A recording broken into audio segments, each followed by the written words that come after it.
By saying the Pledge of Allegiance. I pledge allegiance to the flag of the United States of America and to the republic for which it stands, one nation, under God, indivisible, with liberty and justice for all. Okay, welcome to tonight's Board of Education meeting. Board meetings are generally held on the third Tuesday of the month. Board of Education is a body of school district residents elected by the community in charge of conducting school-related business. The meetings are conducted under the open meeting law, but are not open forums for the community. With that being said, visitors to these meetings are to conduct themselves properly and with respect to any other individuals at the meeting. The Board of Education reserves the right to remove any individual for improper display or behavior or inappropriate language. The Board of Education will have a period of time devoted to visitor requests following any board presentations and the approval of minutes shortly after the opening of the meeting. Individuals wishing to address the board will be permitted to speak up to 3 minutes, and a total of 30 minutes may be allowed for public comment. When that time comes, we can kind of go over the particulars if there's anybody that would like to address the board tonight. And from there, Carla, could you do roll call for us? Mr. Seeliff? Present. Mrs. Emerson? Here. Mr. Sabel? Here. Mrs. Yumper-Davis? Present. Mr. Lamb? I'm here. Mrs. Thompson? Here. Mr. Hyde? Here. Ms. Hardy? Here. Okay, thank you, Carla. We have presentations tonight, and I think there's a group with 3 letters on their name. PTO has got a presentation for us tonight, guys. It's good to see you.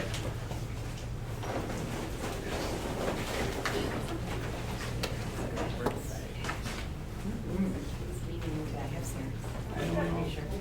Maybe it's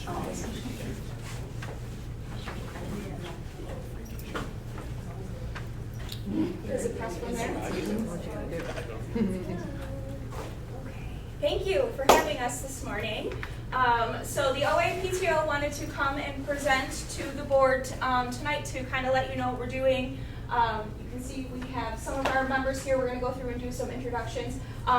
Those of you that don't know, I work at Genesee Community College. We are 5 days out from the start of the semester, so I was like flying here from my office on the way here. So I don't have my cool PTO squad shirt on, but my PTO squad have their shirts on. So we wanted to start with some introductions if you want to click ahead. My name is Stacy Williams. I have 4 children in the district, well, 3 now, 1 graduated in June. I have a senior, an 8th grader, and a 6th grader, and I am excited to be part of the PTO. We started, I don't even know how many years ago now. 2017, something like that, a few years before the pandemic, as part of, if you guys remember, the Lighthouse group. We were the parent Lighthouse group.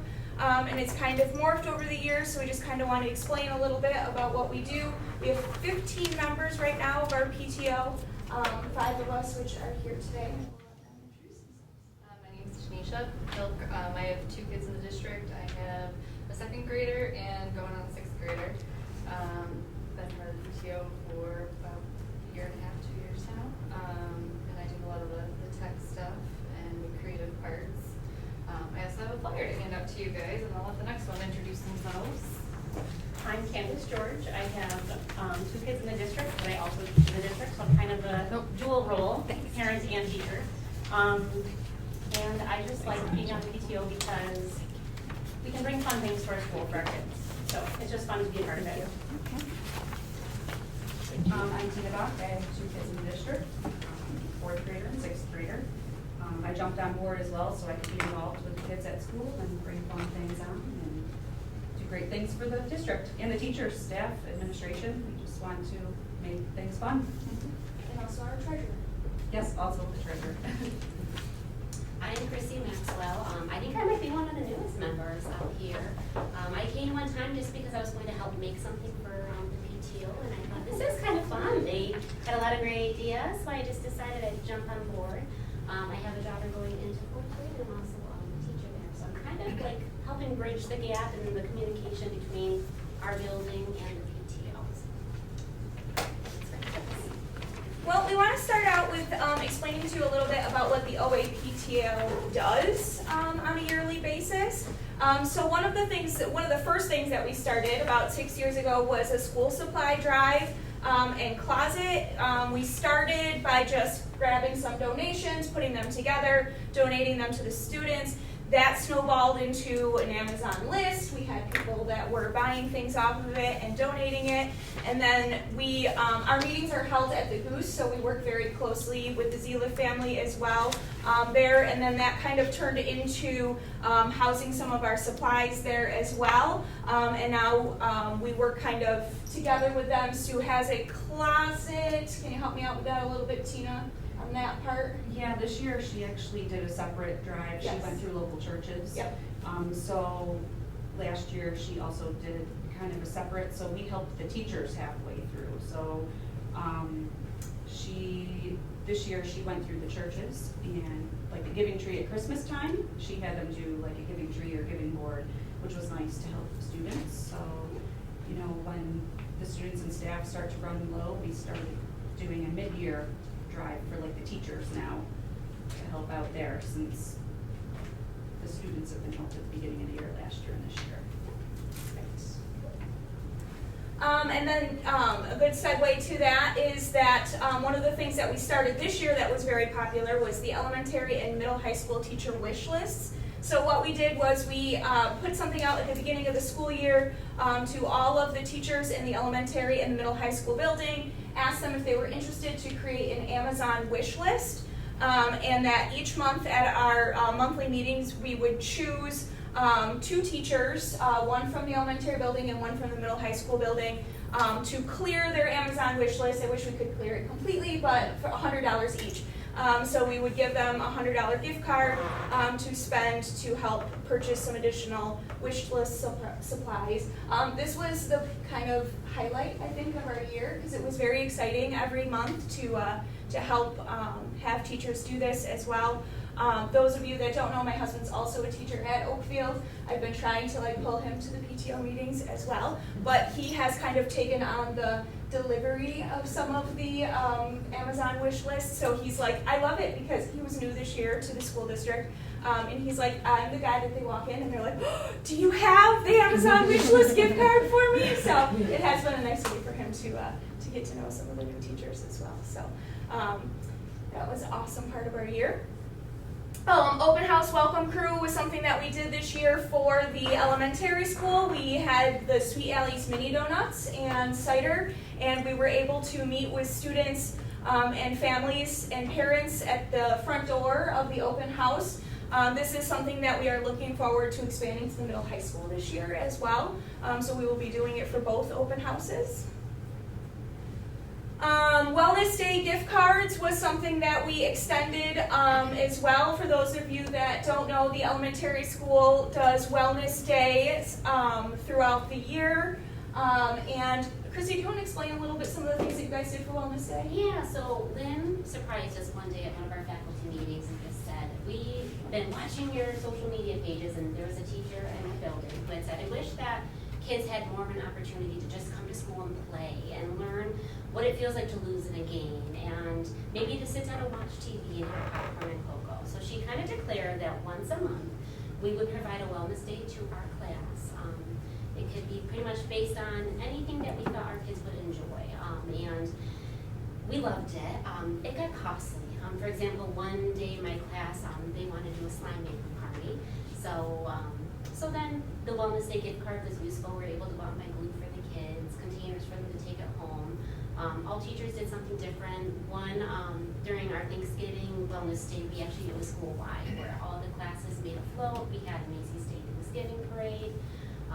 So some months it was kind of like a monthly theme where all teachers did the same thing, and then we had the opportunity to kind of do things on our own. But it was helpful because the teachers loved it, but we're like, oh boy, this is kind of getting expensive. So we each got a $25 gift card to use however we needed to, and it was really beneficial. And we were able to do that for each one of the classroom teachers as well as the special area teachers as well, because they also had Wellness Day activities going on. Saturday academic support in our middle high school side, we we're able to do some donations for the donuts. They have for their academic support some time on Saturday for students to come in and get some extra help. They usually buy donuts for the children to try to entice them to come. And I know that was like an enticement for my kids to, come and get the Sweet Alley's donut and actually get some of their work done at the same time.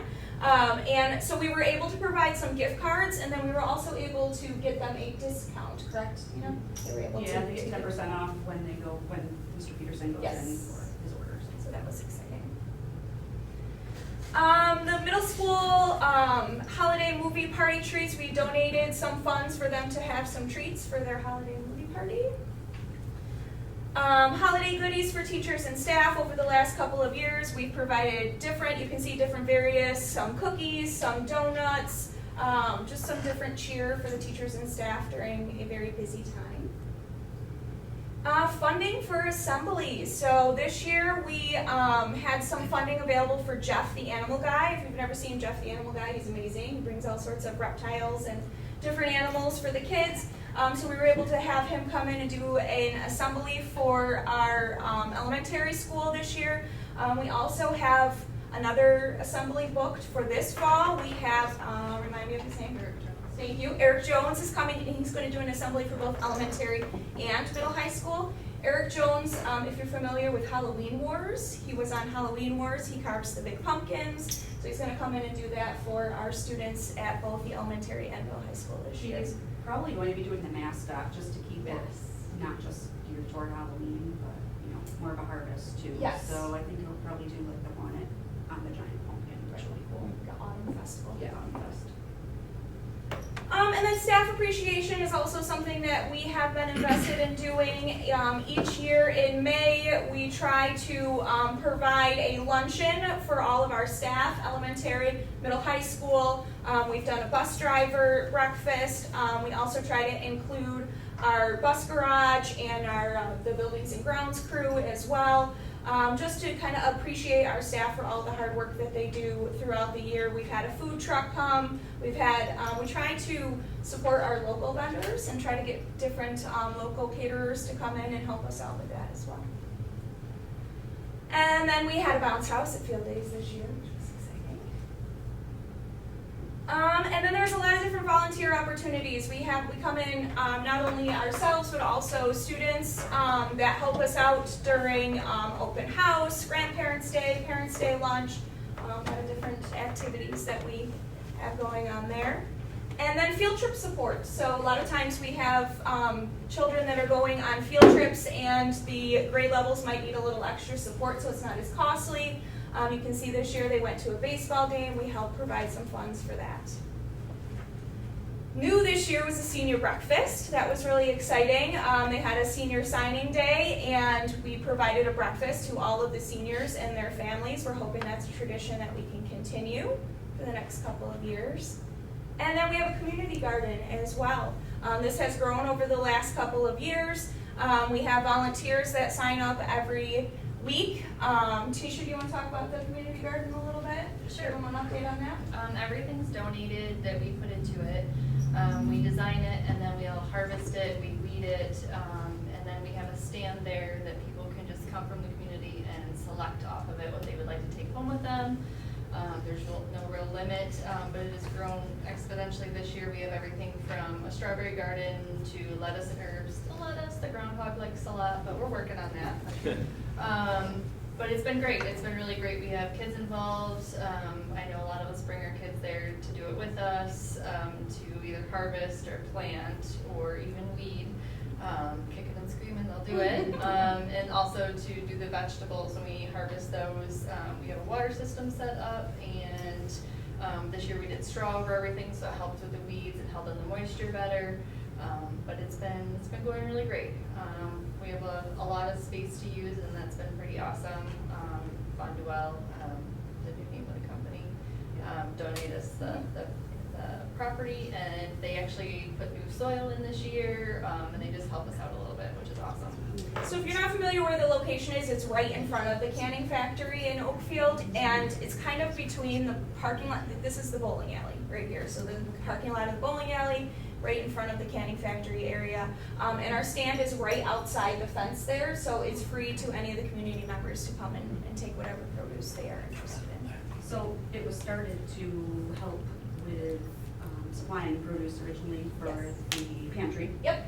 So in years past, the produce was delivered to the pantry for pantry days in town. But that's only twice a month, so we need to come up with a solution because a lot of it was just getting yucky in between pantry days.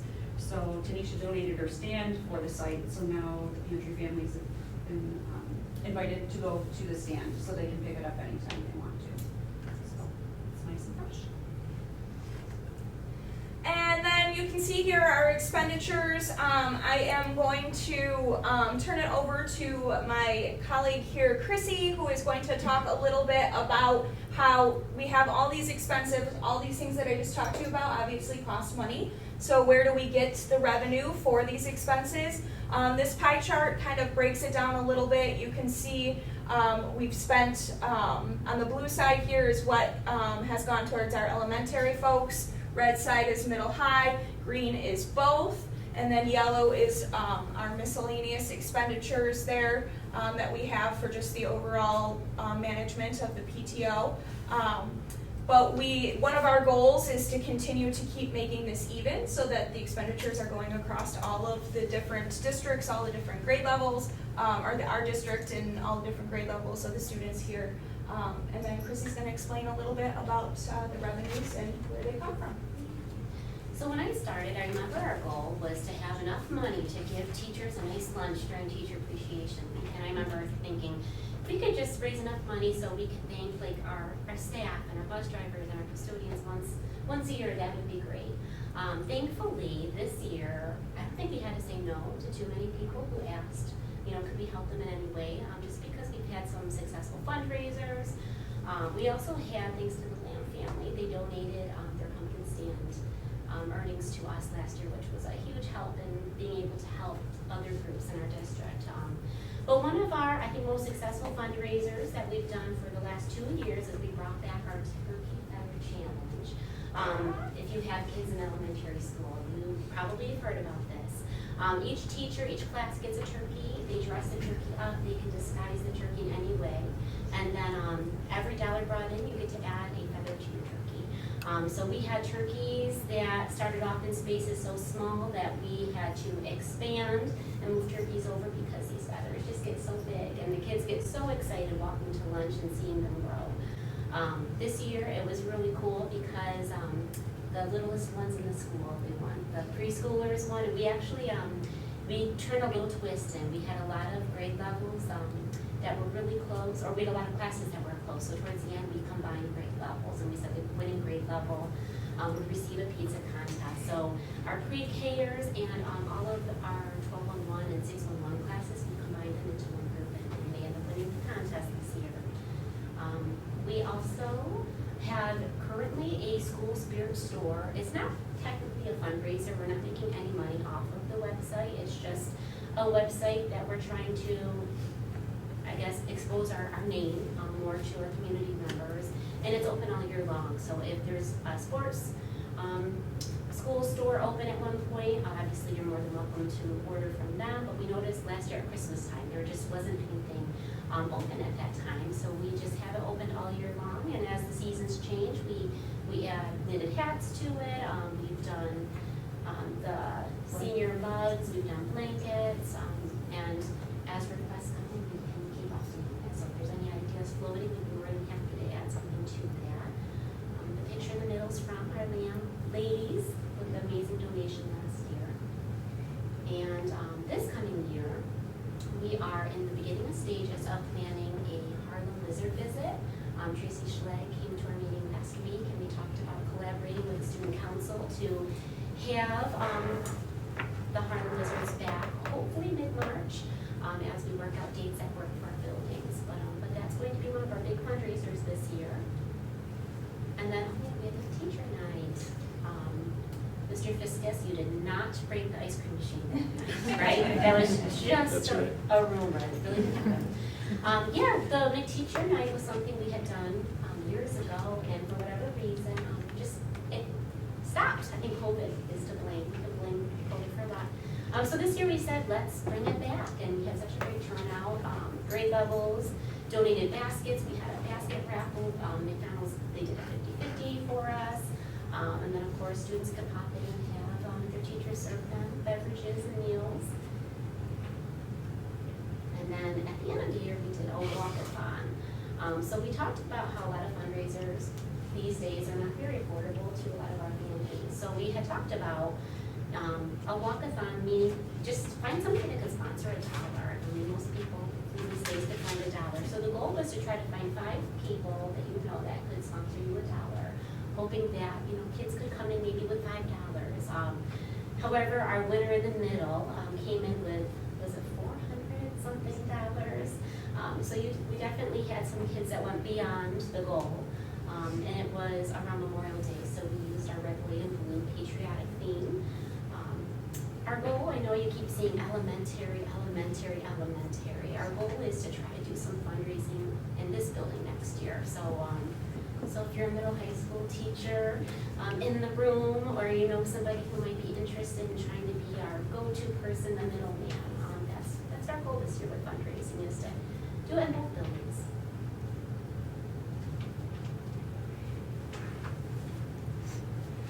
So our future goals, as Chrissy said, we would like to infiltrate more into the middle high school building, maybe discuss some things with faculty and administration, how we can become more visible, maybe present at a faculty meeting or a staff function. We would like to set up our table for the open house. I talked to Matt Peterson, and he's willing to let us do that. He's excited to do cider and donuts for that. We would like to increase participation in the community, so when we do these events, we can have more volunteers, more visibility. Labor Days, we're going to do a cotton candy stand this year. I do have a sign-up sheet if any of you are willing to take a gander. We have 1.5 hour time slots for Saturday and Monday left. We're going to, thanks to the goose, we'll be making our cotton candy there ahead of time, so hopefully we can avoid being attacked by bees down the park. We are going to also collaborate with Student Council for Homecoming Week this year. We're going to help out with the powder puff game that's on Wednesday night. That is the week of September 18th. And then for the pep rally, we're going to be involved with some of the class level competition that's going on there, try to increase some school spirit with the kids. And we would also like to possibly, we got the idea from you guys having the student member liaison. We'd like to possibly have a couple liaisons of the student body join our PTO, come to meetings to help spread the word for fundraising activities, or get ideas from the students, what they'd like to see come to the school district. Possibly an incentive for that, maybe we could provide them with a small scholarship. It looks great for volunteer hours for National Honor Society. We were discussing having an underclassman and an upperclassman, kind of, just to help take them under their wing and show them the ropes. So, just an idea that we've been discussing, and the Student Council thought it was a good idea. Mrs. Schleidenau, so we will be doing. And now we would like to turn the meeting over to Tanisha. So these are examples of our welcome bags. I know when I moved to Oakfield, I was a little lost on a lot of things. So in these bags, we got some school spirit and then some ideas of where to do different things, if they have any questions. There's different helplines. There's stuff about us in there. But there's just a lot of good information that helps the community out. So we made these bags ourselves. Everything from doing like the crickets, the folders we put together. Our members went out, talked to these different places. We have coupons for local businesses. And it was just a way for us to reach out to people that just moved into the district, because sometimes they really don't know what's going on or what's happening. Who to talk to if they need a veterinarian, or if, where to go grocery shopping. I know you can always Google it and whatnot as well, but this is nice to have because it's all places we either talk to and we recommend, or ones that we all use as well. So we just thought it would be a great opportunity to pass out to the new students to just help them and their families find their way around the district and find their way around our community. So we're presenting these to the school so that Carla or you can hand them out to new families and students after the school year.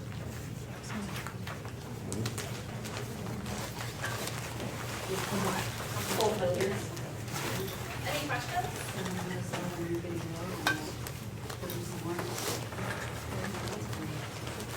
Those are all yours.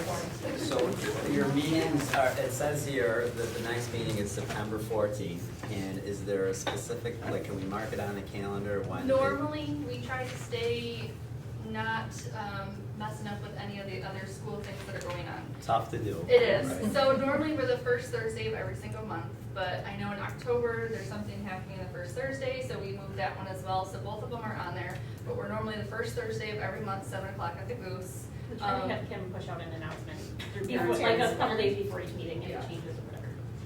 Yeah, we have a Facebook page too. We put everything on as well about our meetings or different events we have going on, or different activities, so. And then officers, so are you guys officers on Um, PTO, or how? Stacy and I are co-chairs. I'm secretary, treasurer. And a teacher representative, right? Just a teacher A teacher rep. And you said there's 15 members that Yes. you have, and that's to have only 15 members and to be able to do what you do from the start of the school year to the end. We do a lot. Is more than just a little tiny footprint. It's a substantial effort. I've served on PTOs for a number of years in my district, and I feel like there wasn't a balance. Here, I think that's the nature of your organization. It's a balance between teacher and parent, and I think you've achieved that. And I think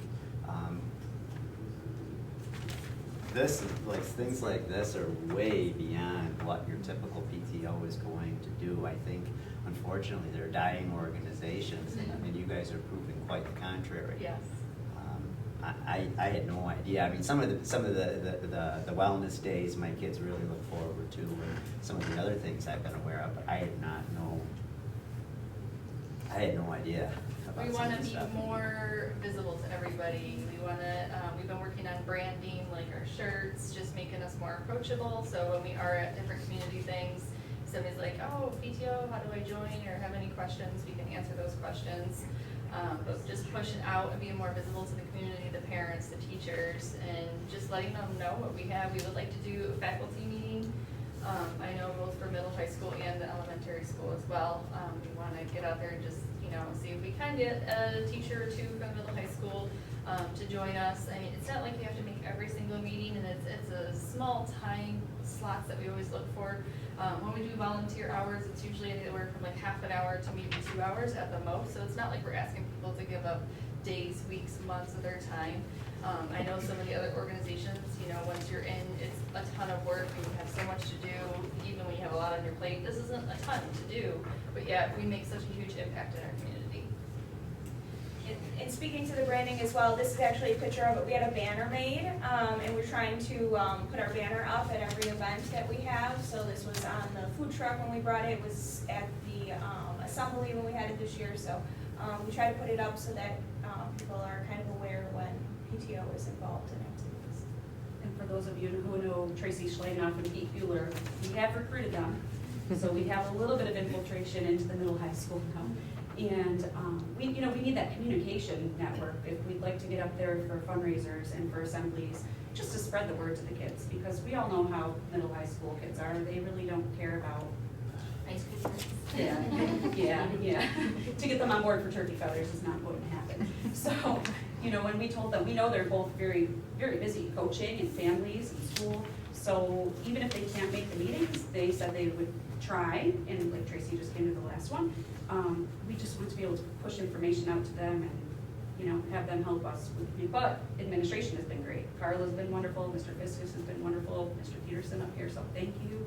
Gaylord's been wonderful working back and forth with us, but we know you're all very busy too, so if we can push it down the chain a little bit and have a little bit more helping hands in the building, that's one of our big goals, is to get some people to help you guys out with us. You mentioned you have a table set up for both open houses. Yes, I in the talked to fall. Matt the Okay. other day, so he'll let us pass out donuts and cider here, and Yes. Lynn's on board as well again. Yeah. With our banner and some flyers for the community. Yeah, personally, I want to thank you. Like Justin had mentioned, you know, over the last few years, and you know, you throw in COVID, it is, PTOs are kind of a dying organization. You just don't find the parents that are committed like they have been. And I want to say that over the last, 2 years, you have brought it back here. And there's strength in numbers, and everything that you do, I know I appreciate, I know the district appreciates, and anytime that we can partner with you and help support you, and you support us, it's a fantastic partnership. So thank you for your support and everything that you do for our kids here. Yeah, it's been great. Thank you. It's been great. For working with us. Anything else, guys? No, thank you. You guys do so much, and it's exciting, like that fun, healthy competition with the turkey feathers. I don't It's know. hard, And it's like having my- multiple kids in the elementary My school, 10 and they come feathers, home and Dad. they're like, Mom, we need 40 more feathers, and I'm like, That's what I was gonna say. It's the number, yeah. As a parent of middle high school kids, I don't know if I'd sell that short. If you compete up here, Yeah. they'll put turkey feathers on a wall for $1. Yeah. I wouldn't- healthy competition. Don't overthink it. Like if it's a competition, Absolutely. They like food. fine. Throw a pizza party at the end of it. Mhm. I think you'd be surprised. It's appreciated, thank you. Thank you so much, ladies.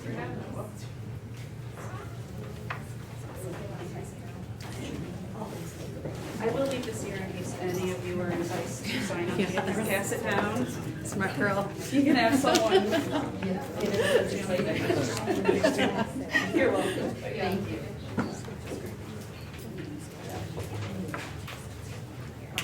Okay, on to the approval of minutes.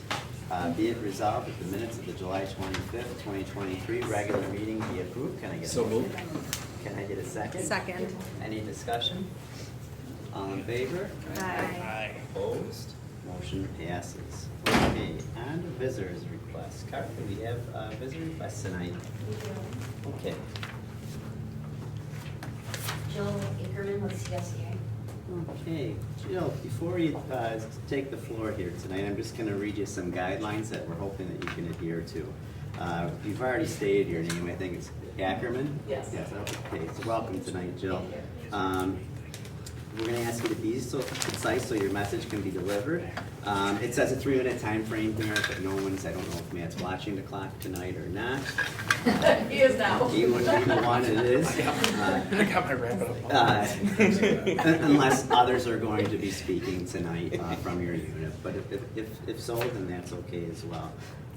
Discussions involving individual district personnel or students are not permitted in public sessions.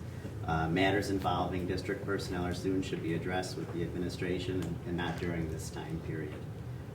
All speakers are to conduct themselves in a civil manner.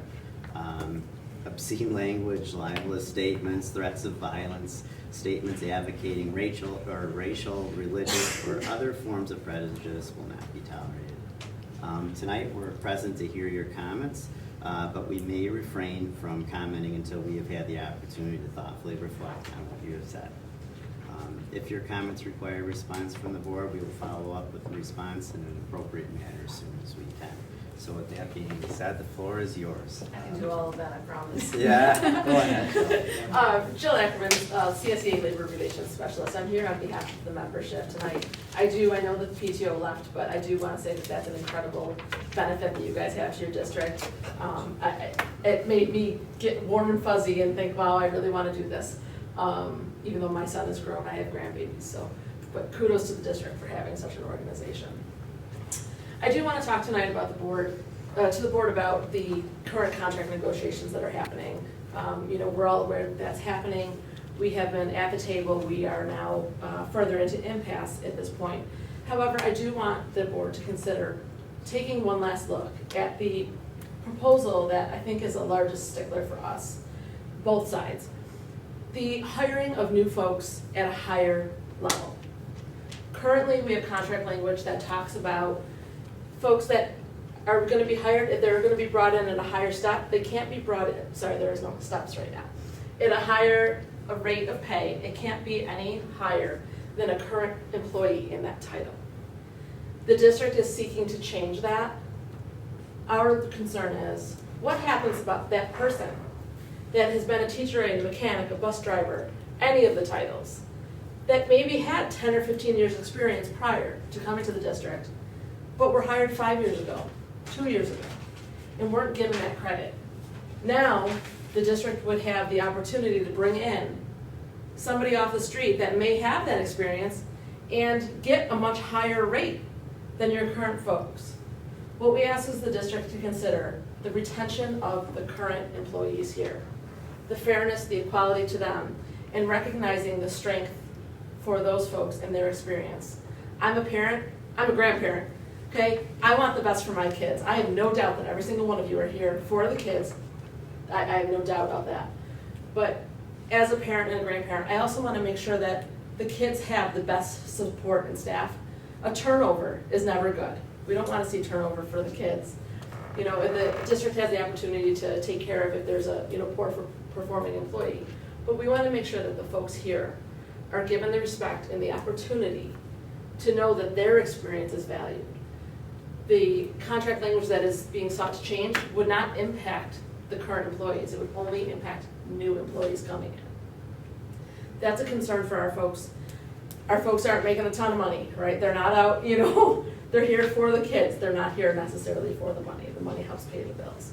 So on behalf of CSEA, we ask the board to consider what this change would look like for your current employees and looking at the value that you have for those folks. We are able to answer any questions, and I understand tonight is not the forum for that, but if at any point the board wants to reach out to us and talk to us, please reach out. I'm happy to talk, and our members are happy to talk as well. Thank you. Thank you, Jill, and thank you, CSEA, for coming here to support yourselves and the rest of the unit. It's our hope that we can come to an agreement sooner than later in a way that acknowledges that we absolutely respect what you do. I personally know a few faces out there, and I know firsthand that you're very hard workers. And I've been lucky enough to work with at least one person, Amy, over the years there, and thank you for what you do. Words are not the same as actions, so hopefully our actions here from the board will show that we acknowledge you and what your requests are, and we can come to an agreement that will mutually be beneficial to both of us. I don't know if we have anything else to add. Thank you for being there for our kids and for us all the time. Thanks. Any other visitors requests, Carol, tonight? There are none. Okay. Thanks, Jill. Thank you. Okay. Approval of warrants. Be it resolved that after an audit of the bills, payment of the warrants and internal claims, and auditor reports be approved. Can I get a motion? So second. Any discussion? All in favor? Opposed? Motion passes. Okay, treasurer's reports. Be it resolved that treasury report. Next month. Next month. Sorry. Oh, you better be. Should've I'm deleted teasing, it from Christine. the- No, that's from the okay. agenda. I'm sorry. No, that's okay. Strike that We'll from get the caught up. record, The Carl. auditors are coming next week, so. Okay, Yep, sorry. Policy reading, first time, I'm sure this is on the agenda tonight. There's the cell phone policy. John, you want to talk to us about it? Again, nothing earth-shattering here. We're just editing this and revising this. Each year, the district has a cell phone stipend for certain members of the staff here to pay out a stipend, which we pay out at the beginning of each year. Looking back at the policy, the old policy talks about district-owned phones and the district, basically providing phones to certain employees to conduct business. That was back in the 80s and 90s and whatever. We all use our own personal phones to conduct district business. That's what the stipend is for. So really what it voids out is any sort of district-owned phone being used by an employee.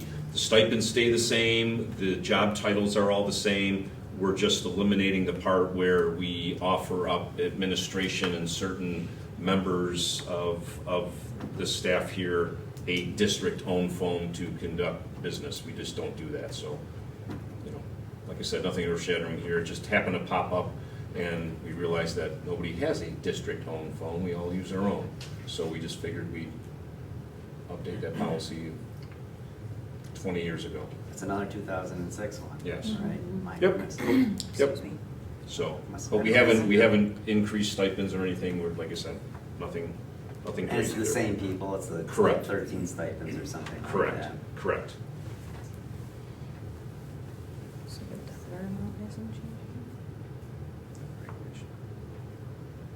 The regulation that's attached to it identifies the positions and the stipend.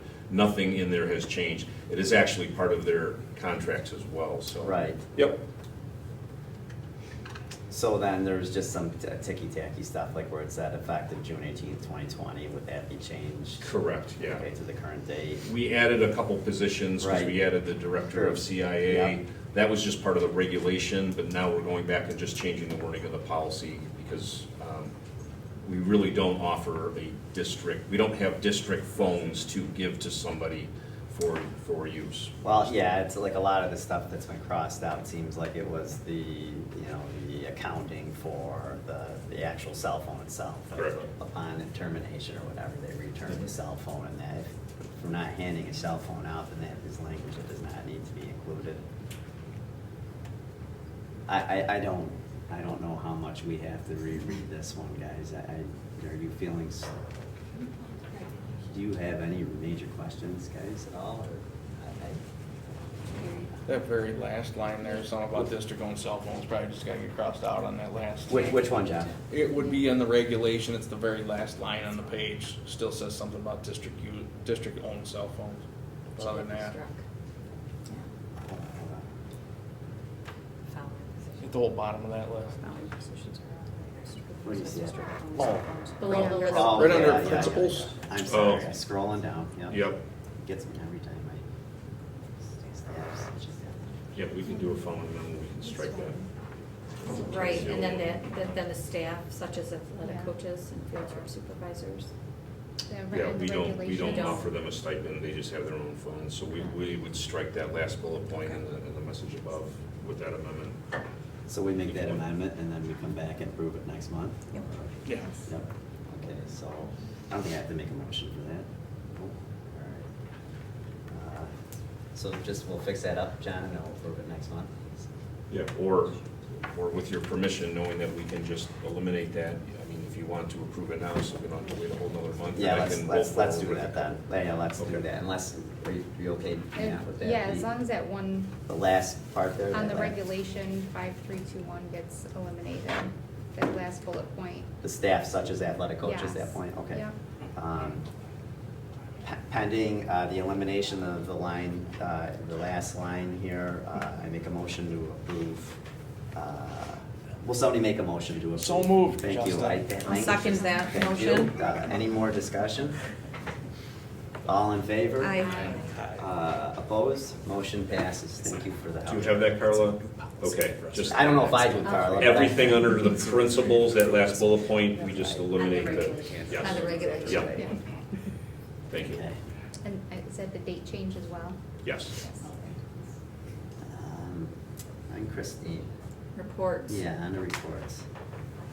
So Hang on, folks. John and I are going to present on the capital project, give you guys an update. But just briefly from our office, auditors are here next week, so hopefully we'll have, in September, you're probably going to see a flood of stuff from us. We do have our projected fund balance for this year that'll be up, and we've also conducted the interviews for the building maintenance mechanic. You'll see on the agenda tonight, Jared Cross is on here for approval. He comes to us with, experience in directly related to the field. He's a local, lives in Oakfield, has children in the district. So we're really excited to have Jared. We were very impressed by him in the interview.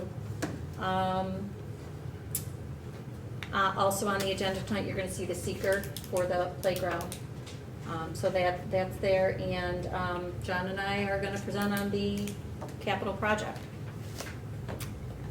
Give you a little bit of an update. You wanna start? Yeah. Let's switch to the first slide. So, one of the questions that came up, and I guess I'll give the board and the community kind of a little bit of a baseline of where we were and where we are now. Obviously, this past school year, we put together a facilities committee because one of the high priority items on our building condition survey was our track. And we decided that looking at the track, which is a 6-lane, and being kind of, and I don't want to say stuck in the corner, but just kind of, you know, in that area, what could possibly become of, you know, creating a new track. I mean, over the years, we've kind of put Band-Aids and you know, bandages on it, but that track needs to be replaced, and that was the high priority of the facilities committee. Moving forward with that amount of work, where we kind of ended up was a new multi-purpose stadium that could possibly contain artificial turf where football and soccer could play on. You would have an 8-lane track, brand new 8-lane track around it. And in order to do that, we would move that stadium closer to the middle high school building, in which part of the renovations, you know, kind of contained in Proposition 1 was the idea that there would be a concession stand with some restrooms where the family consumer science rooms are. So as the committee kind of agreed, it was, we were also going to include, you know, extra parking down at the lower level for these events, and you know, we were all in until, you know, a few months ago, where I was kind of approached by some community members asking about the ball diamonds. And, you know, I know that we put some money into them for the drainage, but I know that has also been kind of, you know, an issue. And, you know, someone had said to me, well, you took care of tennis and you're taking care of football and soccer and, you know, the track and cross country. What about baseball and softball? So I kind of figured and said, if we're going to do this right, we might as well exhaust all avenues. So we went back to Marathon, we went back to SEI, and I said, before we move forward with this, before we decide that we're going to go out to the public, let's make sure we exhaust all options. So we looked into multi-purpose fields. School districts have multi-purpose fields where you do have a football and soccer, but in the corners you have the baseball and softball diamonds. Unfortunately, those fields are too big where you can now have a track that goes around it. So it wasn't fiscally responsible to put a mega field back there because it wouldn't be able to contain a track. The track would have to be completely separate. Now you're talking the track being where the ball diamonds are, and it wasn't feasible, financially feasible. So we then talked about, well, what is the cost if we put in artificial turf on the baseball, softball diamonds? Again, doing both diamonds and doing just the infields created about an $800,000 expense. And so we started just kind of saying, you know, how much impact is that to this project? And we've had meetings, you know, within the last 48 hours in discussing all of this. Then the idea came up of, well, do we have separate propositions? Because our original proposition was going to be for about a $15.6 million capital project that would include all of the interior work, you know, science labs, pool renovation, the restrooms, HVAC systems.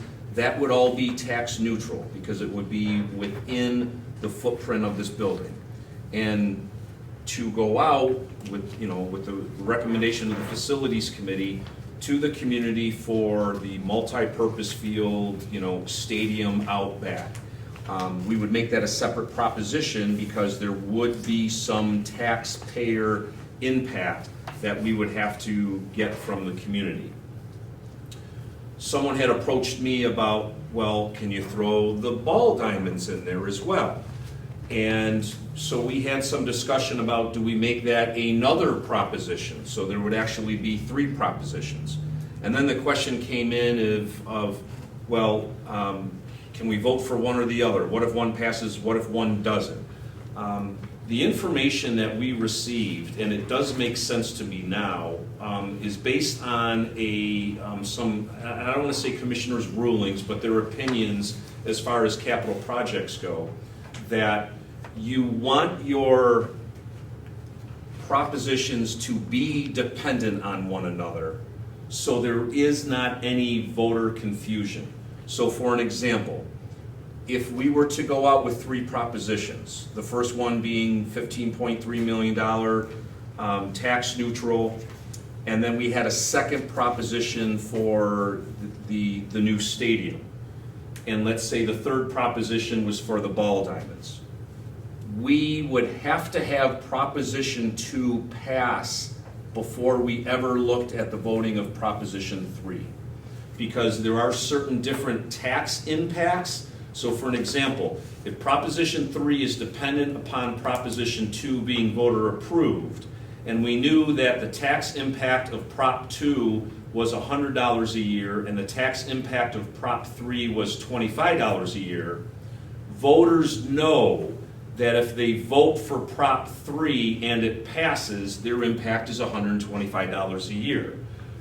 If Prop 3 and Prop 2 are independent, we could very easily have people say, well, I'm not voting for Prop 2 because, that's too much on, taxes, but I will support Prop 3. So now you have a voter voting yes for Prop 3 saying, I can afford $25 a year, I can't afford the $100 a year. And so there's voter confusion when the two aren't connected. I say that because, that was a question that was brought up, but I honestly don't think we need to worry about it now, and Christine's going to dive into where we have landed now. I will tell you that I provided the board, and we were going to present to the community some information on the 4 different options, the tax impacts, and I think there was going to be, possibly some really difficult decisions to make. Over the weekend and our meeting yesterday and over last night, Christine, I will tell you, was an absolute rock star, and I believe she has some fantastic news to share with the board and community, and I am going to turn it over to you. Okay. So, obviously, I'm not a rock star. Yes, you are. Nobody wants to hear his name either. But, so part of, I'm sorry, I used the wrong, there we go. Part of all of this is how we package it. We can put things in Prop 1, we can put things in Prop 2.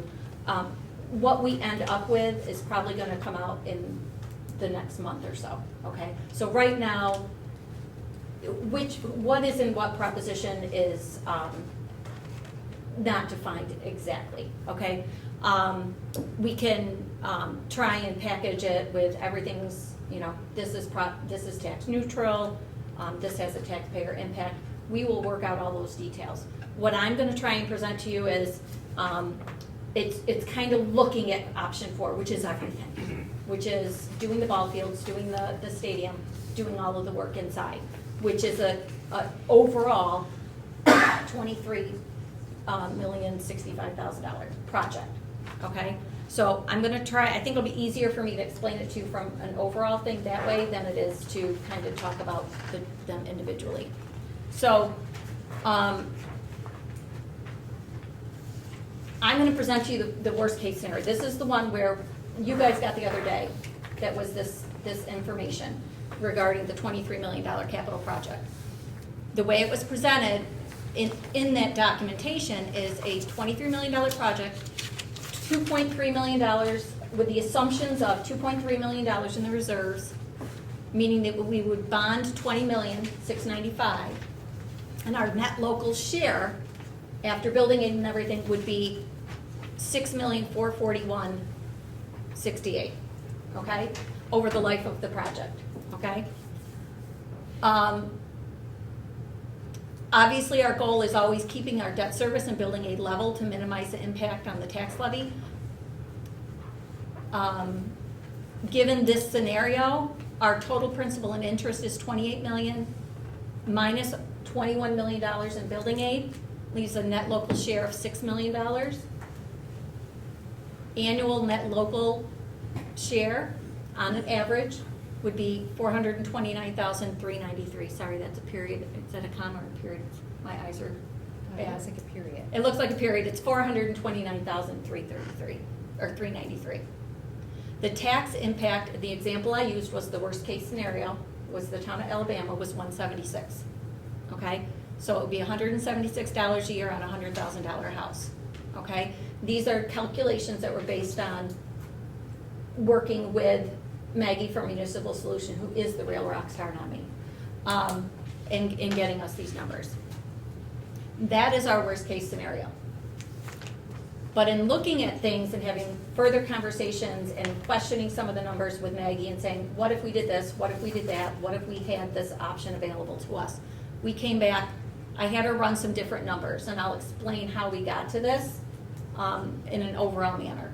So same project, $23 million, with a $2.3 million reserve usage. We would bond $26.95. Our local share, our net local share in this scenario would be $5,402,998. The things that really changed in this scenario is we have an existing local share, okay, that would be, what's in that 6,441.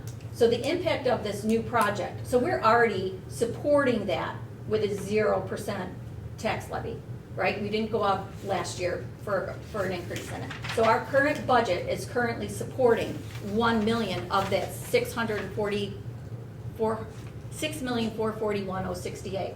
When you back out that $1,038,000, our net local share is that 5,402,000 that you see at the top. Okay? The other thing I had her add in there is, if you remember correctly from the spring budget, and you know you guys get a lot of numbers thrown at you, but part of this year's budget is the playground. That is an expense line that we have built into our budget for the 23-24 school year. That's $350,000. That's $350,000. If we maintain in our budget, which our current budget supports, if we maintain that $350,000 and include that in, and I gave you kind of this, all right? If any of you want to understand it a little bit further, I could probably have Maggie give you Maggie's phone number. She could probably explain it a little more in depth than I can. But basically, she didn't factor in past the 23-24 school year, that being in our budget in these scenarios. But she did, when she came back to this, she did, okay? So if we leave that $350,000 in there as a transfer to capital, which are, again, like I said, our budget currently supports, that would bring the local share down, the net local share on an annual basis to $339,000. Bringing it down to the 5,402 brings us down to an average net local share of $339. Obviously, $350,000 is higher than the $339. Our tax impact for this project would be $26 on a $100,000 house. Worse, and that's in Alabama, which is the highest of the rates. And the $350,000 is coming out of our pilot money, and it's an ECA. Technically, you really can't earmark a specific revenue for a specific expense, but yes, it was the ECA that came on this year. But in theory, that's what enabled us to do the playground, and now we have an opportunity, in my opinion, it might not be yours, but in my opinion, you have an opportunity that you've got yourself a budget that's supported with a 0 increase this last year. You've got a budget that supports that supported having that $350,000 expense. That ECA is not going away, so yes, it is a continuous revenue stream. and it will be there for the life of this project. And, you know, That's there's 20 years, right? The pilot is for 20? The ECA is 15. 15. So that's the next best case scenario, okay? You know me, I always try to get creative. If there's a way, if we know we need to spend money, the first thing that comes to mind is how are we paying for it? Where can I source it? Can I get revenue? Can I get grants? What can we do to get the money for it? Is it building aidable? Is it BOCES aidable? Like getting creative with how we buy things and pay for things to make sure that it's generating aid for us. So I'm projecting that the capital reserve fund, instead of being $2.3 million to put towards the project, which was in, if you notice up top there, the second column of reserve usage, all of Maggie's analysis used a $2.3 million prospected reserve usage. I'm projecting our capital reserve to be at June 30th, or sorry, at September 30th, 2.954430. At 6:30, it'll be 2.931, 9:30. I do expect interest for July through September. It's coming in about $7,500 a month. So we will be at the 2.9. That will help fund the project as well. Another option is, obviously, we have fund balance at the end of every year that we usually use to fund the capital reserves. In future budget years, we can also be planning, I mean, we're going into the fall this year, we can plan for the 24-25 and then the 25-26. We can actually budget in other district appropriations. So like we did with the last capital project, it was a $15.3 million voter authorization, 13.3 was bonded, 1.6 capital reserve, and then there was like $315,000 that came from other district funds or other district appropriations. So we can actually budget in a line that says, we can increase that transfer to capital of 350. We can make it 350, we can make it 400, we can make it 500, we can make it whatever you want it to be, whatever the budget will support. So those are other options that can hopefully bring that $26 an hour down, or $26 a year down even further. My goal is always zero, and we've been good. Like our budget, we've been keeping our tax levy, 0.93 for the last 12 years. We really haven't had a need. So the part that requires more explanation from me and probably others is you take the local share down from 429,000 to 339. So you're taking 90,000 off of it, a little over 20%. But the tax impact, 20% of $176 would be $34. So that would take you to the same percentage, 140. Right. So Proportionally, they don't change the same. right. So what the 339 is before factoring in the $350,000. Does that make sense? So that 339 net local share is only reduced, that is the 5402. It was only reduced reflecting the $1,038,700. Does that make sense? And then the 339 being around about 350, we thought if we don't remove that 350,000 transfer to capital, okay, that can cover that local share, which would bring it down to $26 a year. Does that make sense? And again, diving into this spreadsheet, this is Maggie's creation. She can explain that a little bit further. This will be for 15 years? Pardon? 15 years, correct. 15 years. I'm getting a little past ahead of myself. Thinking about like operating expenses of this new complex and the turf field. how will that compare to existing operating expenses of? Can you answer that? Jordan would be a little bit better at it, but basically you still have maintenance. You know, any synthetic field still has to be groomed, you still have to have supplies. So it's a little bit different than a natural grass field. You don't have the issues with water pooling on it and things like that, but you still have some maintenance to it. It's not a weekly maintenance where you're mowing it constantly, but you do have to groom it and do things to it. Is it There's more some costly additional- or less costly or the same? It's, most of the time it comes out as a wash, because you're gonna need a piece of equipment to groom the field, and you're gonna need to keep an attic stock of the granular fill that goes into it, and you have to have somebody check on it. You know, the biggest gripe is that you're out there cleaning out, you know, gum and bobby pins. You know, those are two things that seem to be extremely detrimental to the field. So there is those types of things. There's watering of them, which there's an argument on right now. So there will be water cannons that are out there, but it's for different purposes. You know, there's some industry discussions right now about not watering the fields, because when you water them, it cools it down for about 15 minutes, but then after that, actually the water vapor becomes very hot at the level of play. So it ends up being pretty close. The benefit is the opportunity to get on it more earlier in the season, the use for gym classes, to be able to get out there in weather that maybe you wouldn't generally be able to get out there in. What about like labor hours compared to what we've got right now? Are labor hours a wash, you know, I can amounts get you, of I can people? get you some standard breakdowns from the industry, because they have these. I don't have them memorized, So but I like can bring them to the next. John Mullen was here, I'm wondering about somebody like him, is he thinking I'm gonna be spending more time, you know, taking care of this, or less time taking care of this, or?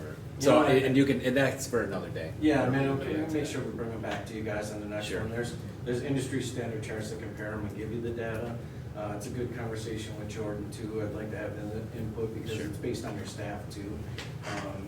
Now, what about replacement of the turf? Like, what's the useful life of this, and when will we need to pony up again? And They're getting to be 15 years. With the purchase now, most people are buying a warranty of 15 years, and you're basically supplementing the cost in that warranty, that if something happens, you're replacing it. It's really gonna come down to your use. You know, there's simple facts of how many times you're in the field and what the impact is on the field, and if you're doing maintenance. You don't have lacrosse, do you? No. So lacrosse, for some reason, is one of the most abusive, because the goal area is really tough. So without lacrosse, that helps a lot. If you're allowing your community-based programs to come in and use the fields, you're gonna wanna make sure that you're managing that program and moving them around, making sure how they're using them. But it's become so common in the industry now, they've pretty much got it down to a science. You have to keep wear on it and watch, because the state will not aid us for 15 years, so you've gotta watch your wear on it and how you're doing. With the number of activities you're putting on your fields here, I don't see it being a big issue, but we can talk to them about the manufacturer specifically. I have so a I do question. wonder, sorry, one No, more. go ahead. I do wonder about community use of it, and if we'll be like less willing to allow our community to use these fields for those reasons, or as willing. It's hard to say. I would be almost as willing, if not Yeah. inviting them to use it. It's- I mean, it's. It's really not an issue anymore. I mean, the technology in these fields have come so far in 20 years. The way the fibers are split, how they're done, how they're maintained, it's really about making sure you're keeping up with the grooming. If you keep up with the grooming and maintain it, no different than if you're out, you know, and again, you're not mowing it multiple times a week in the grow season, so you don't have all of that type of prep and issues. Winter, there's certain things you have to do for snow and dealing with that, but it's being done at all the communities around you. It's not this isn't new technology, this isn't new systems. Everybody's pretty experienced in doing that now. So we wouldn't have to reinvent the wheel, we could go ask Batavia how you take care of Vendetta. Or you can ask Attica, it's, Yeah. you know, you think now got it for Correct. 2 years, what have you seen good or bad, or? Yep. So it's, So Jeff, those are the two schools that come To Oh, mine. and Dinah's got GCC. Right? GCC just put in a, GCC has a Akron's putting one in. I think the key thing to remember, unfortunately, that's impacting these projects is the fact that it's site work. It's work on the outside. Building's easy, it's aidable. We're not going anywhere near the MCA's on the building, so that's all aidable. But if we had a clear slate and we did absolutely zero work and we reset all of our MCA's, your incidental allowables from the state are not enough to cover the cost of these fields. So that's where the local share is. And that's the heavy burden that Oakfield has to carry on doing these types of improvements. Looking out for our students, is there any information on injury rate versus turf versus grass? There's tons of it out there. I'll be honest, it depends on who you're looking for, because you're gonna get the information spun the way you want it. Right. I think in most of the circles, when we're having blatant conversations, the benefit for a district is the ability to get out there on these fields, have more utilization with it, because there's a lot of times where you just can't. You know, your ball fields are a perfect example. You're dealing with times when you can't get out there. If you take the opportunity, have the infields created in this version, you're out there. You know, I mean, there's minimal work necessary to get you out there. So it's about having access to them in the time periods when it's usually the most difficult to get there. So I wanted to go back because John raised a question and I wanted to make sure that, that this is reflected. I'm not sure, Rod, why it's not showing the change that I just made. Why would, it's not updating? Hit escape, we're gonna refresh it, and refresh the browser. Upper left corner, just to make sure that's this one. So it just, hopefully this would explain it better. There we go. So I know, Matt, it was confusing because I had my A going to A and not my, okay. So A, which is impacting the net local share, that 5 million, it brought it down from the 6,441 to the 5 million. That's A was impacting that. So there, that's where you get down to that net local share down there, the 339. So A was impacting getting us to that local share.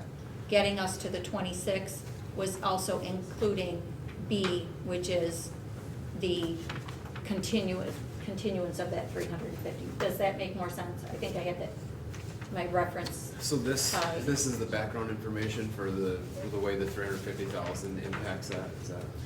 Maggie's committed. Yes. Maggie's committed that. Maggie said She's gonna come back to the, you know, we wanted to get this information out early because this is 24 hours old. And then next month, she'd come back with us and we'll give a clearer presentation. We wanted to talk a little bit more about, you know, how we want to build the proposition. You know, is it Prop 1 and Prop 2? You know, how do we want to go and get some feedback from you to the administrative team? But she'd be coming and then explain that in more detail for you. I thought that was old. So, you know, just to kind of give the board a timeline, because we kind of have to work backwards. If we're looking at a vote possibly sometime the first or second week of December, we presented this information to you, and I'm going to leave you with a couple questions. September board meeting, we will have Maggie come out. We will kind of present all of this to you again. And then by the October board meeting, we would need basically a stamp of approval of what this all is going to look like. So we can move forward, we can have open forums, we can put out this information, and then obviously go out to vote in December. I am extremely confident that you know, this $26 per year on a $100,000 home for being all in is very strong, if not it getting better moving down the road. Like, you know, Christine said, that there might be opportunities that we can even fund this more. The other thing that needs to kind of be discussed and the board would have to think about is this is all in. So if you take a look at Proposition 1, which is about $15.6 million. It includes all of the, classrooms and the pool renovation and the things, HVAC systems that we were doing inside here, the concession stand, the restrooms. Proposition 2 could be for the athletics, and the impact being the $26 per year. I don't necessarily know the issue behind this, but Maggie said there is an option where you could throw the ball fields and the parking lot into Proposition 1 and still be tax neutral. Therefore, Proposition 2 would be the multi-purpose field in the stadium. I don't know where the board wants to go with that. Wait, say that again, John. If you- So if there's a couple things that we would need to decide how the propositions are panned out. Yeah. Proposition 1 could be the original 15.6 million. That's within the envelope. Correct. That's And our Proposition classrooms. 2 could be everything outside. Yeah. There is an option, though, that we could take the ball fields and the parking lot and put that in Proposition 1. We can transfer some monies back and forth between Prop 1 and Prop 2, and then Prop 2 just be the turf, multi-field turf and stadium. So if Prop 1 passes and Prop 2 doesn't, you're still turfing the infields and we have an extra parking lot out back. I don't necessarily. That's because she's moving that 350. No, this No, was the. no, that's completely separate. Right. You can change a little bit of the scope and Yeah, you can find that up any way you want. Unfortunately, you're not gonna, you only have 2 chunks, there are 3 chunks out there around Correct. the site. You have a parking lot, you have baseball fields, and you have the event, the venue back there. And there's no way to pull pieces out of that. If the track and the event doesn't pass, there is money in the base project, in the Prop 1, to redo and resurface the track. That puts you out a long ways of trying to fix the field and everything else that's inside there. So it's how do you want to skin it? You can pie it up a ton of different ways. You could just pull the parking forward. You could just pull the baseball forward. So it becomes a menu, and where are you gonna put the cost? In Prop 1 or Prop 2? So I think, there's just some decisions that need to be made in the next couple months before the board wraps it up, but I'm very confident in, when we sat down with Christine and Maggie, that this $26 a year is certainly better than $170. Sure. Yeah. Yeah. And again, I think there's still opportunities to bring that down further, but this is just where we're at right now, okay?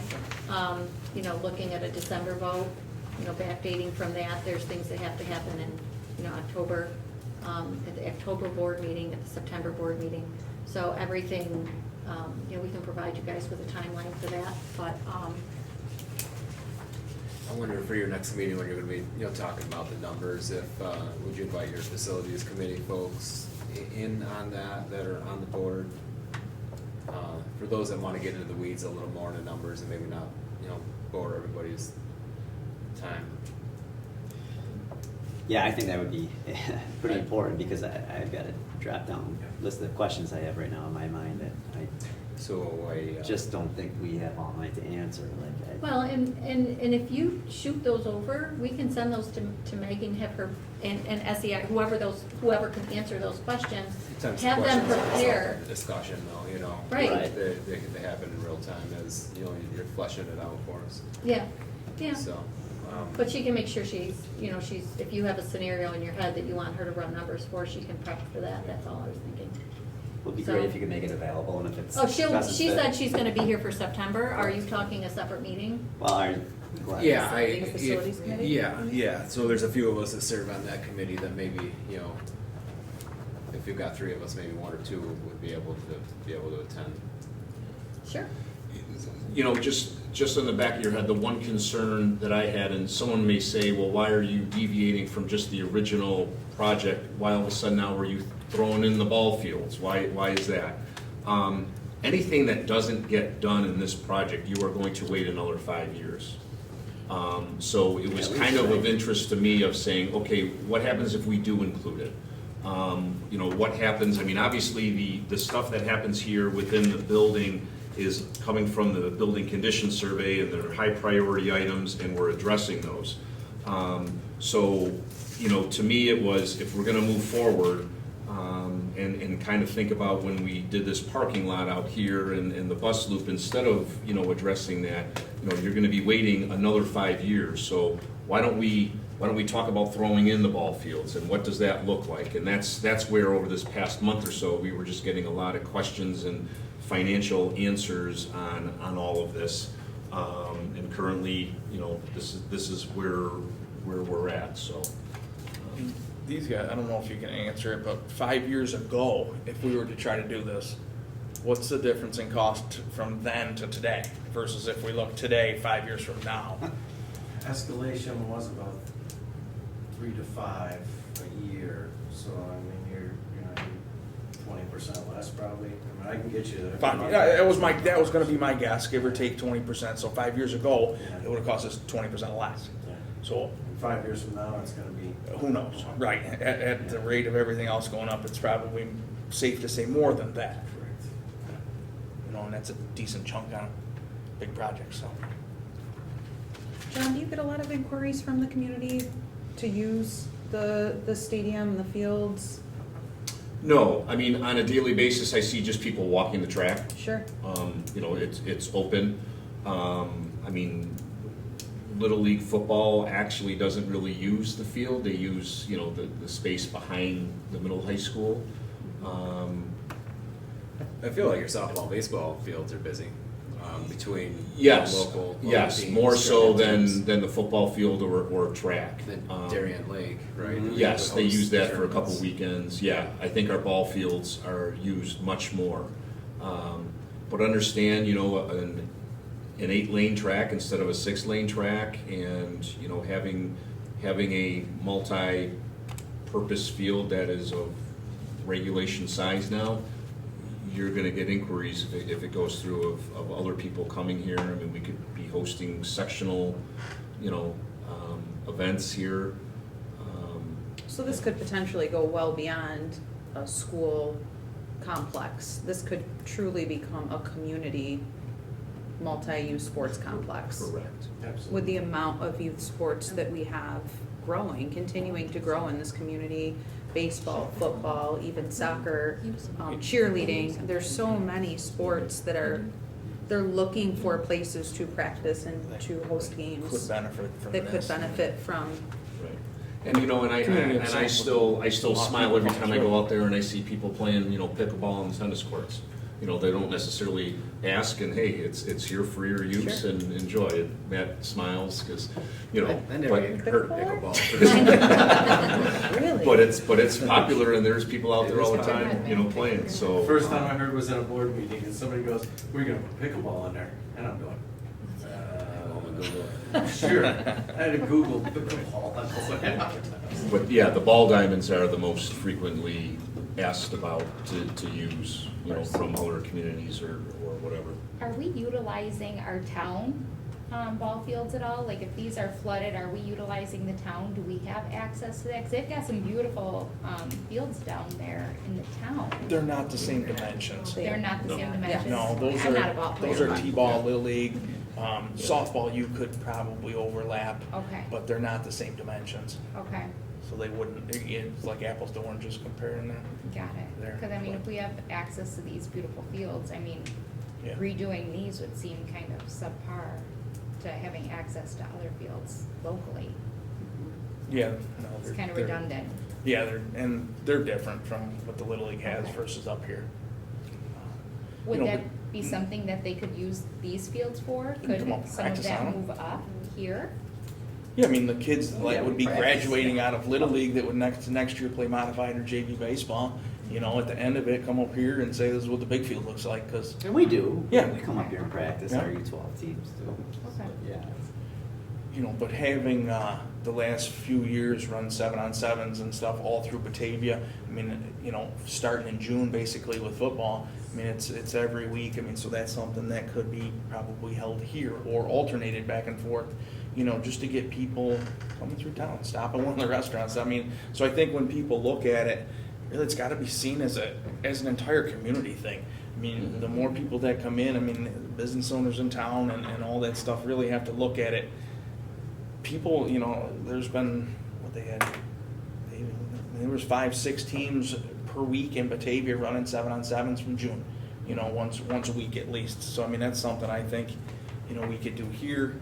There's all different kinds of stuff. And like you said, the Darien Lakes tournament come through here. So, I mean, it's really more than just, I think we have to look at it as more than just the football field or the soccer field. Like, it's a community thing. I mean, if you go by Vendetta, there's people on it all the time, and it's not just Batavia kids. I mean, it's other organizations and stuff. So I think to that question, do you get a lot of requests? I think you will. You will. So, and I think that's a good thing, for our community and our town. So that's.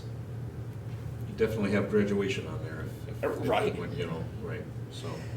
Rain or shine. Don't be worried about the mud.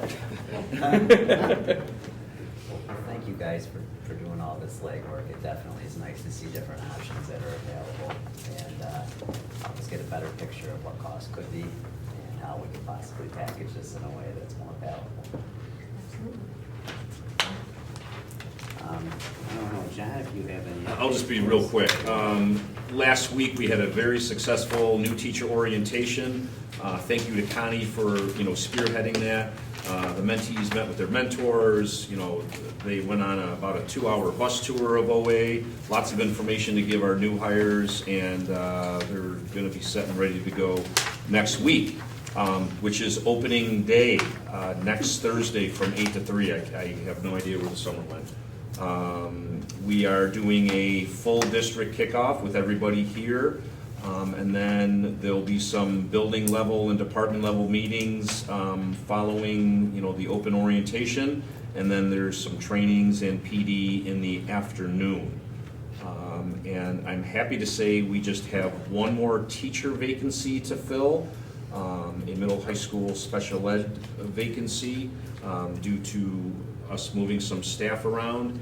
And we are keeping our fingers crossed that we may have a prospect for that. We will post it tomorrow for a very short time, hopefully to get someone on board, but then we will be fully staffed to start the school year, which I don't think many districts can say. Nope. So we are in great shape, and we do have some potential new people sitting in the audience for board approval tonight.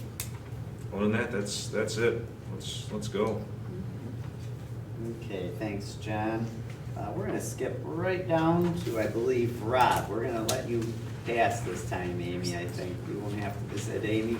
Yep, we'll let you pass for your report this month. But we'll catch you later. Rob, what do you have for us tonight? Not too much new. A lot of the big projects we've been talking about, the new access points. This is one of them here in this room here. New flat panels to replace half of our fleet. Chromebooks for high school and some lower elementary grades.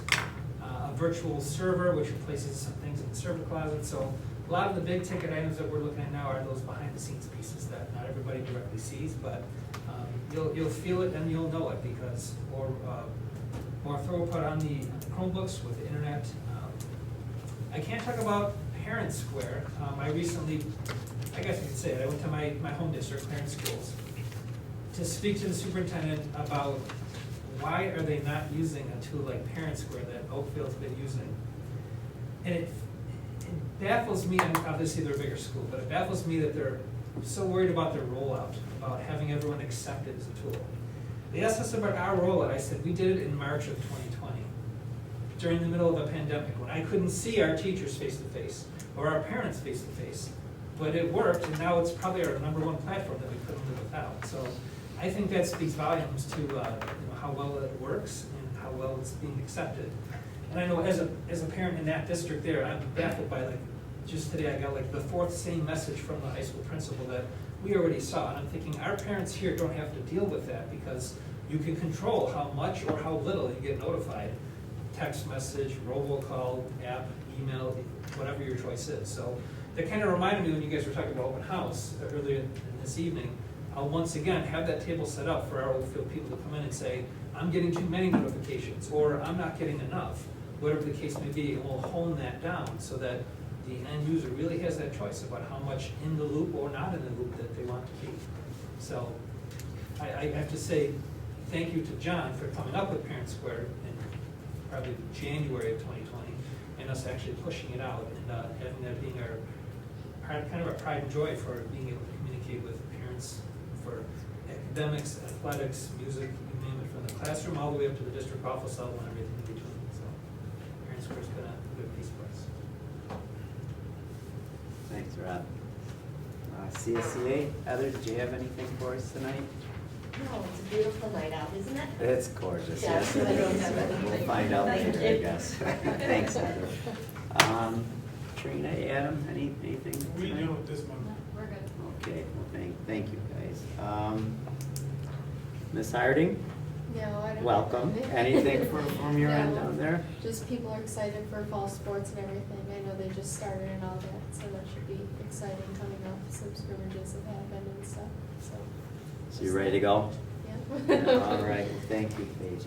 Okay, on to new business, be it resolved that items 8.2 through 8.7 be approved by a consent agenda. Can I get a motion? So moved. Second. Any discussion? All in favor? Aye. Opposed? Motion passes. 8.8 FFA Convention, Indianapolis. Be it resolved that the members of the FFA be permitted to attend an overnight trip to Indianapolis during the period of October 29, 2023, November 4th, through November 4th, pardon me, 2023, based on the attached proposed agenda. Can I get a motion? Second. Thank you. Any discussion? All in favor? Aye. Opposed? Motion passes. Communications, looks like I've got a little bit over here, Carla Bale, but other than that, okay, great. Roundtable discussion, we don't have anything on the table tonight. Consent agenda, be it resolved, or for personnel, excuse me, be it resolved that items 11.2 through 11.7 be approved by a consent agenda. Can I get a motion? So moved. Second. Thanks, Jeff. Any discussion? All in favor? Aye. Opposed? Motion passes. Okay. 11.8, be it resolved that Marcia Martin be approved to be a 4-hour per day food service worker effective August 29, 2023. Can I get a motion? So moved. Second. Thank you. Maria, any discussion? All in favor? Aye. Opposed? Motion passes. Welcome and thank you, Marcia. 11.9, teacher assistant, be it resolved that David Knott be appointed to a 4-year probationary position of teacher assistant effective August 31st, 2023, and ending August 31st, 2027. Can I get a motion? So moved. Second. Thank you again, Jeff. Any discussion? All in favor? Aye. Opposed? Motion passes. Welcome as well, David. 11.10, teacher aide. Be it resolved that Abby Lyons be approved to a 12-month probationary period as a teacher aide effective August 31st, 2023 through August 31st, 2024. Can I get a motion? So moved. Second. All right, thank you. Any discussion? All in favor? Aye. Opposed? Motion passes. Welcome as well, Ms. Lyons. 11.11. Be it resolved that Michelle, I hope I get this, is it Natty or? Yes. Natty, okay. Be approved to a 12-month probationary period as a teacher aide effective August 31st, 2023 through August 31st, 2024. Can I get a motion? So moved. Can I get a second? Second. Thank you, Nat. Any discussion? All in favor? Aye. Opposed? Motion passes. Thank you and good luck again, Michelle. 11.12, we alluded to this a little bit earlier. Maintenance mechanic, be it resolved that the Board of Education approve the appointment of Jared Cross to the 12-month probationary position of building maintenance mechanic effective September 5th, 2023 through September 5th, 2024. Can I get a motion? So move. Second. Any discussion? All in favor? Aye. Opposed? Motion passes. Welcome, Jared. 11.13, interim director of special education, be it resolved that Tom Kopp be made the interim director of special education effective August 8th, 2023, with an anticipated end date of September 29th, 2023. Can I get a motion? So moved. Second. Tie goes to Natalie. Any discussion? All in favor? Aye. Opposed? Motion passes. Thank you, Tom, for lending us a hand here. And I honestly don't Yeah. anticipate him being through here through the month of September. We'll just make sure the transition is smooth, so. As long as you keep your end of the bargain. Teasing. Come on. Yeah, I know. I'm moving along here. Permanent recommendation. These are the good ones here. Be it resolved that Alex Lipple be made a permanent employee effective August 30th, 2023. Can I get a motion? So moved. Second? Second. Thank you, Natalie. Any discussion? All in favor? Aye. Opposed? Motion passes. Congratulations, Alex, and thank you for sticking with us. Another permanent recommendation. Be it resolved that Stephanie Underhill be made a permanent employee effective September 13th, 2023. Can I get a motion? So moved. Second. Is that good? Thank you. Any discussion? All in favor? Aye. Opposed? Motion passes. Thank you again, Stephanie, for doing such a great job down there. Resignation. Be it resolved that the Board of Education accepts with regret the resignation of Amber Klein, bus monitor and aide, effective July 25th, 2023. Can I get a motion? So moved. Can I get a second?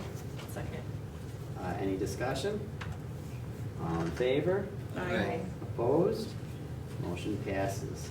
Best of luck, Amber.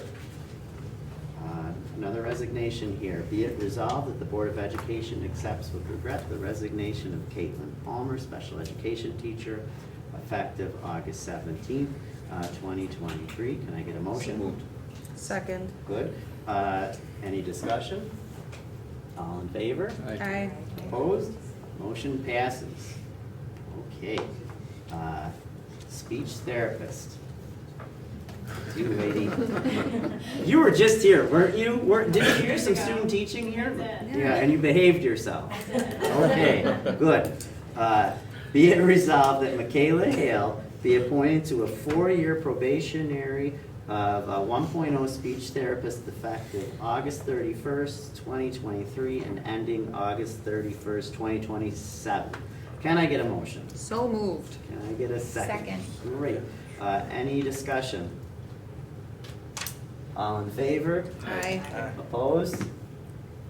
Motion passes. Congratulations, Michaela. Good for you. This is great. And stay here. We need great speech therapists. You're so important. Okay. Another one here. Director of Special Education. Be it resolved that Amy Coates is appointed, or will be reported. Hold on, let me start again. It's your first name throws me off, Amy. I don't know who. That's a wild way to spell.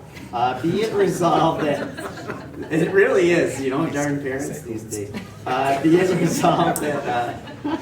Be it resolved that Amy Coates be appointed to a 3-year probationary period as Director of Special Education effective September 5th, 2023 and ending September 5th, 2026.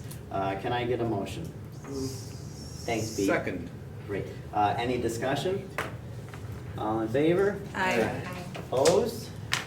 Motion passes. Congratulations. Yes. we're gonna move on here to closing remarks. Pete, would you like to start us off tonight, please? Sure, everybody's wondering what summer was. Just the other day we were saying, enjoy your summer, but it's coming to an end quick. But glad that we're going to be fully staffed. Sports are starting, so it's like we're back into the swing of things, and looking forward to another year. Thanks, Pete. Yeah. All right, I did prepare something, so I have a little quote for all the students going back to school.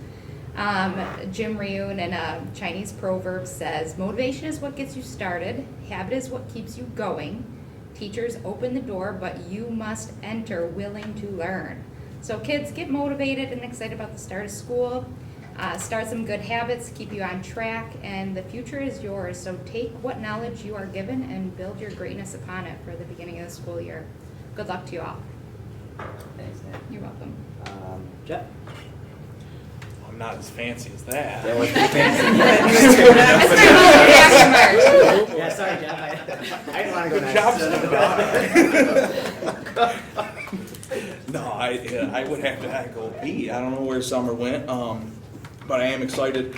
Personally, I got a senior and a junior coming up, so very cool. Good to see a couple of new faces out there and an old new face. Good luck with everything. I know the sports are started Monday. We're fully rolling and everything, and as far as I hear, everything looks good and sounds good. So good luck to everybody. Teachers, staff, kids, all the sports programs. Hope we keep up our success and keep it rolling. That's right. Maria? Thanks, Jeff.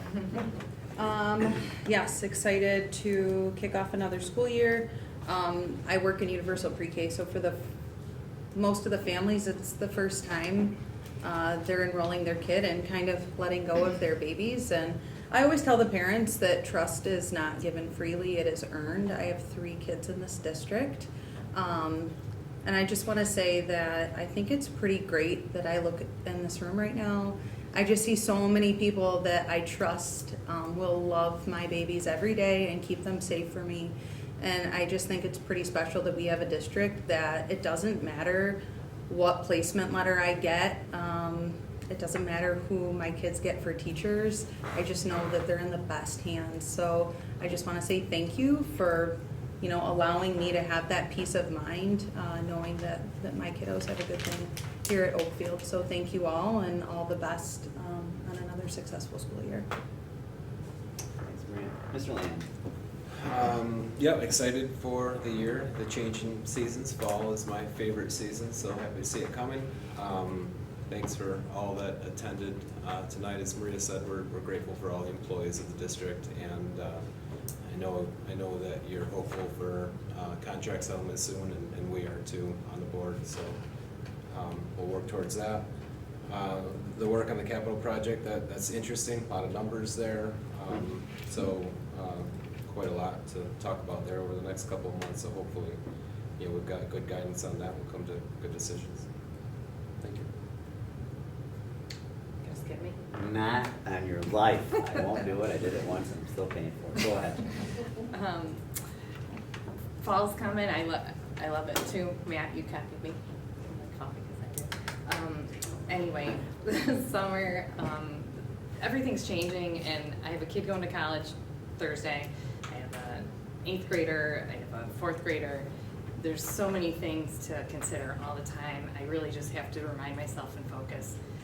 And hopefully we all kind of do these things to be mindful in whatever we're doing. It's always hard to get wrapped up in so many things and so many considerations and emotions, and then continue to operate day to day and live and function. So that's life in a nutshell, and it's really, really tough. And I look at everybody here in the room and people beside me, and I know how much work and effort and thoughtfulness that goes into everything. And sometimes on the outside, it may not appear that way, but please know and be assured that it is, and I appreciate the amount of effort that people put into things, and it is based on value and emotions and all that. So thank you to everybody. Thank you guys that work beside me and with me, and good luck to everybody coming in. So be mindful of the moment, be happy, be grateful, and it's gonna change in a second. So, moving on. Justin? Thanks, Jackie. So, you're thinking on the same line as I am. Most often, I think any board meeting that I've ever had a closing thought, I've always been so grateful for staff and all the people that make this happen on a daily basis. Jackie talked about what happens sometimes behind the scenes. I couldn't be any more grateful for the people that sit on this board and the amount of time that they're willing to put in behind the scenes that people really aren't aware of. In my district, there's sometimes a saying, and other districts I've heard say, well, does the board know?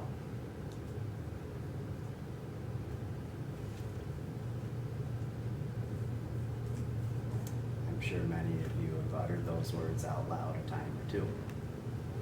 Sometimes, yes, we do, and sometimes, no, we don't. We're doing our best to know and understand where you stand and help to put you in a place where you feel respected for what you do. I can tell you that these people that I sit up here with, we constantly are talking with each other. We're making sure we're doing the right thing at the right moment, and it's hard. A lot of emotions dictate how we feel, and it's personal to us, from picking up my kids in the morning to maybe signing them in if they're late, and everything in between. So just want to say thank you, but I really want to say thank you. I wouldn't want to do this with anybody else really that are at this table. So guys, I really do appreciate you, and I don't think I say that enough. So with that being said, I'd like to call the regular meeting to a close before Amy starts crying, and then I'm going to cry, or she probably already has. As long as your mom doesn't walk in, Amy, I'll be okay. So this meeting will come to a close at 7:46 p.m. and then be it resolved. Oh, can I get a motion? So moved. Second. Thank you. All in favor? Aye. Motion opposed? Motion passes. And then we're going to enter into executive session at 7:46. Can I get a motion? Second. All in favor? Aye. Okay, opposed?